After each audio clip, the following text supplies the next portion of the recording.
दोस्तों, यह कहानी शुरू होती है एक साधारण से लड़के नरेंद्र नाथ दत्त से। वो लड़का जिसे बाद में दुनिया स्वामी विवेकानंद के नाम से जानेगी। नरेंद्र बचपन से ही अलग थे।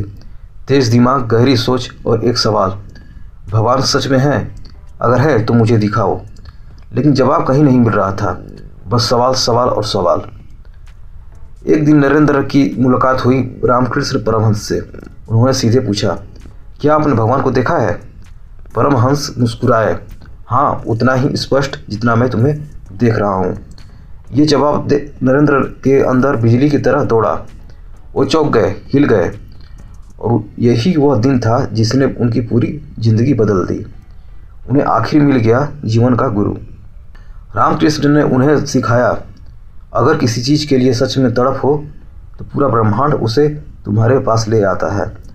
नरेंद्र ने साधना शुरू की, दिन रात तपस्या, अपने अंदर की शक्ति को खोजने की कोशिश। धीरे धीरे एक नई आग पैदा होने लगी, दूसरों के लिए जीने की आग। उनका मकसद अब साफ था, मैं सिर्फ खुद के लिए नहीं, पूरी मानवता के लिए कुछ बड़ा करूँगा। लेकिन जब लक्ष्य बड़ा हो तो परीक्षा भी बड़ी होती है। नरेंद्र के घर में गरीबी आ गई, खाने तक के पैसे नहीं थे, कई रातें भूखे बीतती थी। बहुत लोग कहते थे, यह सब छोड़ दो, जीवन बिगड़ जाएगा। लेकिन नरेंद्र कभी नहीं डगमगाए।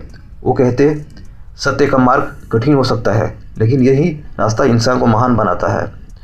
रामकृष्ण परमहंस अपनी आखिरी सांसों पर थे। उन्होंने नरेंद्र से कहा, नरेंद्र, एक दिन तुम पूरी दुनिया को भला करोगे। तुम्हारे अंदर आग है, बस उसे लोगों तक पहुंचाना। और यही था गुरु का आशीर्वाद, जो नरेंद्र को विवेकानंद बना गया। वक्त था वर्ष 1893, शिकागो विश्व धर्म सम्मेलन। दुनिया के बड़े बड़े विद्वानों के बीच भारत से आया एक युवा सन्यासी खड़ा था, स्वामी विवेकानंद। जैसे ही उन्होंने कहा, sister and brothers of America, पूरा हाल तालियों से गूंज उठा। उनका भाषण खत्म होने तक दुनिया उनकी दीवानी हो गई थी। उन्होंने दुनिया को बताया, हम कमज़ोर नहीं हैं, हमारा धर्म कमज़ोर नहीं है, हमारी संस्कृति कमज़ोर नहीं है। विवेकानंद भारत की आवाज़ें बन चुके थे। उन्होंने कहा, उठो, जागो और तब तक मत रुको जब तक लक्ष्य की प्राप्ति न हो जाए। उनके शब्द आज भी इंसान के दिल में बिजली बनकर उतरते हैं। विवेकानंद सिखाते थे, शक्ति बाहर से नहीं आती, वह तो पहले से तुम्हारे अंदर है, बस उसे जगाने की ज़रूरत है। आज अगर तुम्हारे पास पैसा नहीं है, कोई पहचान नहीं है, परिवार की जिम्मेदारी है, लोग ताने मारते हैं, तो याद रखो, नरेंद्र भी इसी दौर से गुजरे थे। लेकिन उन्होंने एक बात कभी नहीं छोड़ी, अपने सपने पर विश्वास। अगर तुम अपने सपने पर टिके रहो तो एक दिन दुनिया तुम्हारी इज्जत करेगी। विवेकानंद की आवाज़ आज भी कहती है, तुम्हें डरने की ज़रूरत नहीं है, तुम खुद अपनी किस्मत लिख सकते हो। तुम्हारे अंदर वो ताकत है जो पहाड़ों को उठा सकती है।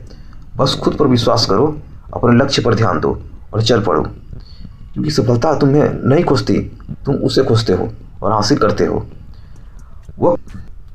उस वक्त भाषण खत्म हो सकता था, कहानी खत्म हो सकती थी, लेकिन तुम्हारी लड़ाई अभी शुरू हुई है।